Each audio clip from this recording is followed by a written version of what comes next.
Bismillahirrahmanirrahim. Assalamualaikum warahmatullahi wabarakatuh. Bertemu kembali bersama Ibu Mia Nur Melati dalam mata pelajaran Prakarya dan Kewirausahaan SMA kelas 10. Bagaimana kabar kalian hari ini? Semoga kalian selalu dalam keadaan sehat dan terus semangat untuk belajar.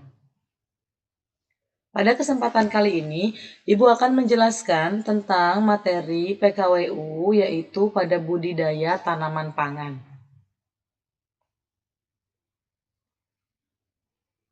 Tujuan pembelajaran yang pertama memahami perencanaan usaha budidaya tanaman pangan meliputi ide dan peluang usaha, sumber daya, administrasi, dan pemasaran. Yang kedua menyusun perencanaan usaha budidaya tanaman pangan meliputi ide dan peluang usaha, sumber daya, administrasi, dan pemasaran. Nah, sekarang coba kalian perhatikan amati gambar berikut ini. Kemudian silahkan lakukan diskusi dengan teman sebangkunya untuk menjelaskan berbagai hal mengenai produk tersebut. Tentunya kalian sering ya makan cemilan ini yang ada pada gambar di samping ini. Tanaman pangan adalah sumber kehidupan manusia, jadi keberadaannya akan selalu dibutuhkan selagi manusia masih hidup. Maka, wirausaha di bidang budidaya tanaman pangan akan terus menjadi peluang yang baik selama manusia masih membutuhkan pangan untuk kehidupannya. Tanaman pangan ini merupakan semua jenis sumber daya hayati yang dibudidayakan oleh manusia untuk memenuhi kebutuhan pangan. Tanaman pangan dikelompokkan berdasarkan umurnya yaitu tanaman semusim dan tanaman tahunan. Tanaman semusim adalah tanaman yang dipanen dalam satu musim tanam yaitu antara 3-4 bulan seperti jagung dan juga kedelai. Atau antara 6-8 bulan yaitu seperti singkong. Tanaman tahunan adalah tanaman yang terus tumbuh setelah bereproduksi atau menyelesaikan siklus hidupnya dalam jangka waktu lebih dari 2 tahun. Misalnya sukun dan sagu. Tanaman pangan juga dikelompokkan menjadi 3. Yang pertama, tanaman pangan utama, tanaman pangan penunjang, dan tanaman pangan suplemen. Di sini ada sekilas info yang bermanfaat untuk kalian ya. Tumbuhan adalah organisme atau eukariota multiseluler yang tergolong ke dalam kerajaan pelantai. Di dalamnya terdiri atas beberapa taksonomi, yaitu tanaman berbunga atau Gymnospermae atau tumbuhan berbiji terbuka, Lycopodiospida, paku-pakuan, lumut, serta sejumlah alga hijau. Tanaman pangan juga dibagi menjadi 3 kelompok, yaitu serelia, kacang-kacangan, dan umbi-umbian. Kelompok serelia dan kacang-kacangan menghasilkan biji sebagai produk hasil budidaya, sedangkan umbi-umbian menghasilkan umbi batang atau umbi akar sebagai produk hasil budidaya. Tanaman serelia umumnya diperbanyak dengan biji serta dapat dibudidayakan di lahan sawah atau lahan kering. Sedangkan tanaman pangan umbi-umbian diperbanyak dengan stek serta umumnya ditanam di lahan yang kering. Berdasarkan ketinggian wilayah, tanaman pangan dapat dibudidayakan pada berbagai jenis lahan dari dataran rendah sampai dataran tinggi. Salah satu usaha untuk mencapai hasil yang optimal adalah menanam varietas yang sesuai untuk masing-masing budidaya. Sampai saat ini telah banyak sekali dihasilkan varietas untuk setiap jenis tanaman pangan. Nah, sekarang kita bahas satu-satu. Yang pertama untuk serelia. Serelia merupakan sekelompok tumbuhan yang ditanam untuk dimanfaatkan bijinya sebagai sumber karbohidrat. Ada banyak sekali jenis serelia. Yang pertama yaitu padi atau disebut dengan Oryza sativa. Padi berkembang biak dengan biji dan bagian yang dimanfaatkan sebagai bahan pangan yaitu bijinya. Penerapan teknologi imunisasi padi untuk meningkatkan kualitas dan produktivitas tanaman padi. Padi ini memiliki batang yang berbuku dan juga berongga. Daun dan anakan tumbuh dari buku yang ada pada batang. Bunga atau malai muncul dari buku yang terakhir. Akar padi berupa akar serabut. Bulir padi terdapat pada malai yang dimiliki oleh anakan. Budidaya padi dikelompokkan menjadi padi sawah, padi gogo, dan padi rawa. Tanaman padi ini diperbanyak tadi ya dengan menggunakan biji. Yang kedua yaitu jagung. Jagung berkembang biak dengan biji. Bagian yang dimanfaatkan sebagai bahan pangannya yaitu bijinya. Jagung memiliki batang tunggal yang terdiri atas buku dan juga ruas. Daun jagung terdapat pada setiap buku pada batang. Jagung memiliki bunga jantan dan bunga betina yang terpisah, tetapi masih pada pohon yang sama. Bunga jantan terletak di ujung batang, sedangkan bunga betina atau tongkol berada di bagian tengah batang jagung. Jagung dapat ditanam di lahan kering maupun di lahan sawah sesudah panen padi. Tanaman jagung diperbanyak tadi ya dengan biji. Yang ketiga yaitu gandum. Gandum berkembang biak dengan biji dan bagian yang dimanfaatkan sebagai bahan pangan yaitu bijinya. Gandum sebagai bahan makanan sereal.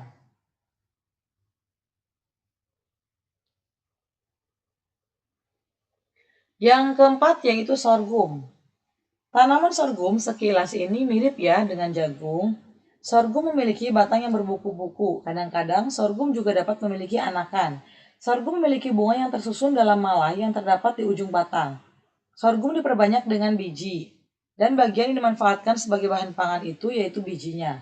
Sorghum dapat ditanam pada berbagai kondisi lahan, baik lahan subur maupun lahan kurang subur atau lahan marginal, karena sorghum memiliki daya adaptasi yang luas. Biji sorghum ini nanti akan diolah menjadi bahan makanan. Yang kedua yaitu kacang-kacangan. Tanaman kacang-kacangan adalah sekelompok tumbuhan yang dibudidayakan untuk dimanfaatkan bijinya sebagai sumber protein dan lemak. Contohnya di sini adalah kedelai. Kedelai merupakan tanaman semusim dengan tinggi tanaman antara 40 sampai 90 cm. Tumbuhan kedelai ini dapat tumbuh dengan baik pada tanah dengan pH 5,8 sampai 7 dan suhu optimumnya 25 derajat sampai 28 derajat Celcius. Kedelai berkembang biak dengan biji dan yang dimanfaatkan sebagai bahan pangan yaitu bijinya. Tanaman kedelai memiliki umur antara 72 sampai 90 hari. Polong kedelai yang telah dimasak ditandai dengan kulit polong yang berwarna coklat. Yang kedua yaitu kacang tanah. Kacang tanah berkembang biak dengan biji dan dapat tumbuh dengan baik pada tanah dengan pH 6 sampai 6,5 serta suhu optimum antara 28 derajat sampai 32 derajat Celcius. Kacang tanah dapat ditanam di lahan yang kering dan di lahan sawah sesudah panen padi. Kacang tanah ini juga tadi diperbanyaknya dengan biji ya. Kacang tanah memiliki batang yang bercabang dengan tinggi tanaman antara 38 sampai 68 cm. Tanaman ini memiliki tipe tumbuh dengan memanjang di atas permukaan tanah. Kacang tanah memiliki polong yang tumbuh dari ginofor dalam tanah. Yang ketiga yaitu kacang hijau. Tanaman kacang hijau merupakan tanaman pangan semusim yang mempunyai umur panen antara 55 sampai 65 hari setelah tanam. Kacang hijau memiliki tinggi tanaman antara 53 sampai 80 cm, batang bercabang serta daun dan polong yang berbulu. Kacang hijau diperbanyak dengan biji. Kacang hijau dimanfaatkan untuk bahan makanan dan minuman seperti bubur dan juga sirup. Kacang hijau juga dapat ditanam di lahan yang kering maupun di lahan sawah sesudah panen padi. Yang berikutnya yaitu umbi-umbian. Tanaman umbi-umbian adalah tumbuhan yang dibudidayakan untuk dimanfaatkan umbinya. Salah satunya yaitu ubi kayu. Ubi kayu dapat tumbuh baik pada tanah yang berstruktur remah dan juga gembur. Ubi kayu berkembang biaknya dengan stek batang. Ubi kayu ini juga biasa disebut dengan singkong ya. Bagian yang dimanfaatkan sebagai bahan pangannya itu adalah umbinya. Sementara daun tanaman ini dapat dimanfaatkan sebagai sayuran. Umur tanaman ubi kayu sekitar 8 sampai 10 bulan. Tanaman ubi kayu juga mempunyai daya adaptasi yang luas, tetapi umumnya ubi kayu ditanam di lahan yang kering.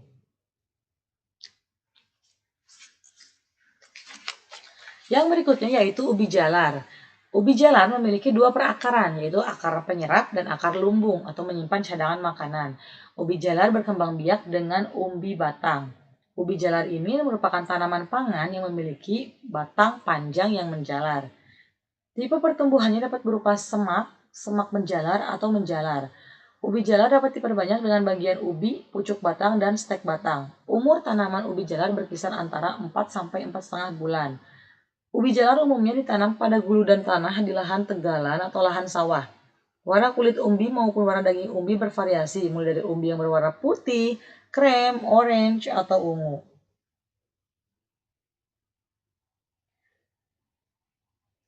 Yang berikutnya yaitu talas. Talas memiliki akar serabut, batangnya bulat, memanjang, terbungkus oleh pelepah daun. Talas juga berkembang biak dengan umbi batang.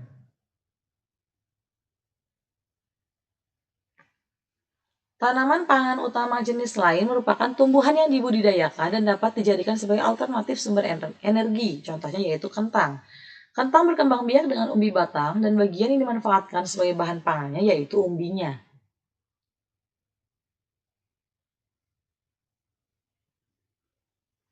Yang keempat yaitu tanaman pangan penunjang, contohnya sayur dan buah. Tanaman pangan penunjang yang umum dimanfaatkan manusia dikelompokkan dalam sayur dan buah. Berbagai macam sayur dan buah dapat tumbuh subur di Indonesia, salah satunya yaitu sawi. Sawi dapat tumbuh dengan baik pada tanah gembur dan banyak mengandung humus. Bagian yang dimanfaatkan sebagai bahan pangannya adalah daun dan tangkainya. Yang kedua yaitu bayam. Bayam memiliki akar tunggang, batang tebal, dan banyak mengandung air. Daun tunggal berbentuk bulat memanjang serta oval. Bunga berkelamin tunggal dan biji berbentuk bulat. Yang ketiga yaitu kangkung. Kangkung berkembang biak dengan biji atau disebutkan kangkung darat dan setek atau kangkung air. Bagian yang dimanfaatkan sebagai bahan pangannya adalah daun dan tangkainya. Yang berikutnya yaitu tomat. Buah tomat berbentuk bulat atau agak lonjong, bulat telur dan persegi. Bagian yang dimanfaatkan sebagai bahan pangannya adalah buahnya. Yang kelima yaitu stroberi. Stroberi berkembang biak dengan geragi atau stolon. Bagian yang dimanfaatkan sebagai bahan pangan adalah buahnya. Tanaman pangan menyebar secara merata di seluruh wilayah Indonesia dan terdapat beberapa daerah yang menjadi sentra pengembangan tanaman pangan tertentu. Hal ini disebabkan oleh kebiasaan masyarakat dalam mengembangkan tanaman pangan tertentu dan kesesuaian lahannya. Sub yang B yaitu tentang perencanaan usaha budidaya tanaman pangan.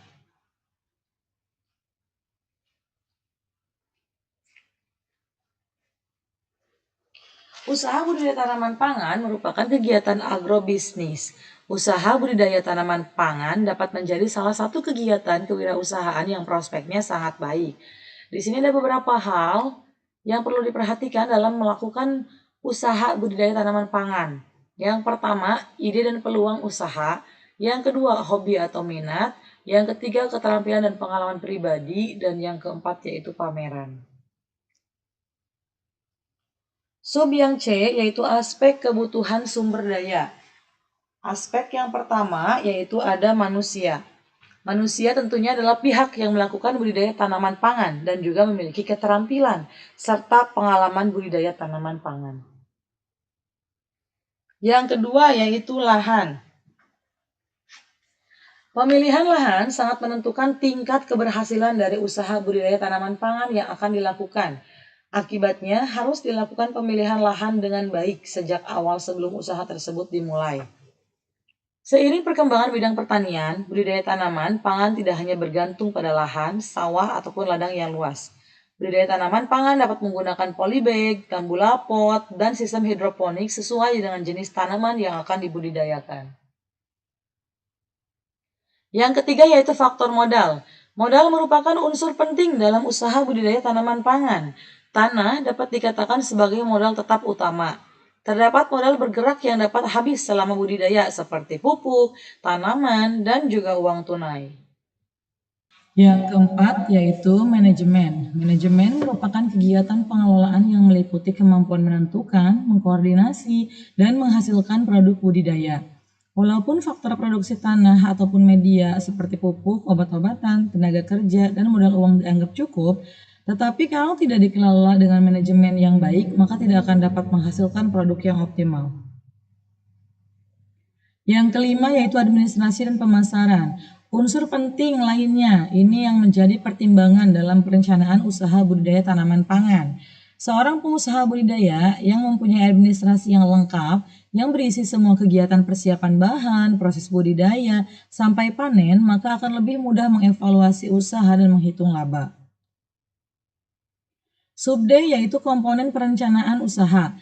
Budidaya tanaman pangan tidak hanya untuk memenuhi kebutuhan keluarga ataupun rumah tangga, tetapi juga dapat menjadi peluang bisnis bagi yang mempunyai jiwa usaha. Beberapa perencanaan budidaya tanaman pangan, yang pertama yaitu kita tentukan dulu jenis tanaman budidayanya, kemudian kita menentukan strategi pemasaran, analisis persaingan, dan juga pembiayaan. Sub E yaitu rencana pengembangan strategi berkelanjutan.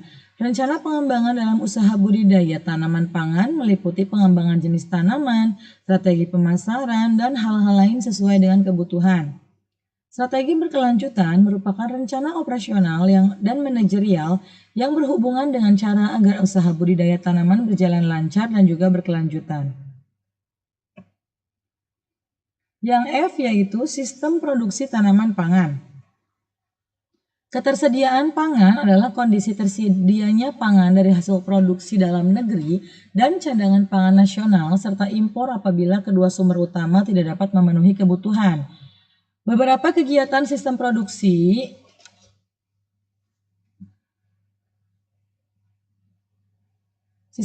budidaya tanaman pangan itu yang pertama yaitu pengolahan lahan. Pengolahan lahan dilakukan untuk menyiapkan lahan sampai siap ditanami. Pengolahan lahan ini dilakukan dengan cara dibajak ataupun dicangkul lalu dihaluskan hingga gembur. Pembajakan dapat dilakukan dengan cara tradisional ataupun mekanisasi. Yang kedua yaitu pemilihan benih. Pemilihan benih yang akan ditanam sudah disiapkan sebelumnya ya tentunya. Umumnya benih tanaman pangan ini ditanam langsung tanpa didahului dengan penyemaian, kecuali untuk budidaya padi di lahan sawah. Pemilihan benih dan penanaman. Pemilihan benih ini memiliki vigor baik serta tanam sesuai dengan jarak tanam yang dianjurkan untuk jenis tanaman pangan. Benih ditanam dengan cara ditugal atau pelubangan pada tanah sesuai jarak tanam yang dianjurkan untuk setiap tanamannya. Yang berikutnya yaitu pemupukan. Pemupukan bertujuan untuk memberikan nutrisi yang cukup bagi pertumbuhan dan perkembangan tanaman. Pemupukan dilakukan setelah benih ditanam. Pupuk dapat diberikan sekaligus pada saat tanam atau sebagian diberikan saat tanam dan sebagian lagi pada beberapa minggu setelah tanam. Oleh karena itu, pemupukan harus dilakukan dengan tepat, baik dari caranya, jenisnya, dosisnya, dan waktu aplikasi. Yang berikutnya yaitu pemeliharaan tanaman. Kegiatan pemeliharaan meliputi penyulaman, penyiraman, dan pembumbunan. Penyiraman dilakukan untuk menjaga agar tanah tetap lembab. Penyulaman adalah kegiatan menanam kembali untuk mengganti benih yang tidak tumbuh atau tumbuh tidak normal. Pembumbunan dilakukan untuk menutup pangkal batang dengan tanah. Yang berikutnya yaitu perlindungan tanaman dari organisme pengganggu tanaman. Pengendalian OPT ini harus disesuaikan dengan tingkat serangan. Pengendalian OPT dapat dilakukan secara manual maupun dengan pestisida. Jika menggunakan pestisida, maka harus dilakukan dengan tepat jenis, tepat mutu, tepat dosis, tepat konsentrasi, tepat waktu, tepat sasaran, dan tepat cara serta alat aplikasinya. Yang berikutnya yaitu panen. Dan pasca panen. Panen adalah tahapan terakhir dari budidaya tanaman pangan. Setelah panen, hasil panen akan memasuki tahapan pasca panen.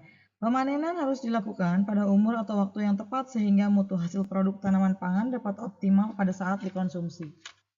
Penentuan saat panen yang tepat untuk setiap komoditi tanaman pangan mengikuti standar yang berlaku. Yang berikutnya yaitu alat dan mesin pertanian. Yang terakhir yaitu menentukan harga pokok produksi atau HPP. Untuk lebih memahami lagi materi tentang budidaya tanaman pangan, silakan kalian kerjakan LKPD berikut ini secara berkelompok. Amatilah berbagai jenis tanaman pangan yang ada di sekitar tempat tinggalmu, kemudian amatilah ciri-ciri tanamannya, dan carilah pada berbagai sumber tentang umurnya. Catatlah hasil pengamatan kalian melalui tabel yang ada di bawah ini. Silakan diisi tabelnya, mulai dari nama tanaman, ciri-ciri tanaman, umur tanaman, dan bagian tanaman yang dimakan. Silakan dikerjakan secara berkelompok ya. Sekian materi yang bisa Ibu sampaikan. Semoga materi ini dapat bermanfaat dan tetap semangat untuk belajar. Ingatlah, setiap benih yang kita tanam hari ini adalah harapan untuk masa depan yang lebih baik. Terus semangat untuk belajar, berinovasi, dan berwirausaha. Ibu akhiri wabillahi taufiq wal hidayah. Wassalamualaikum warahmatullahi wabarakatuh.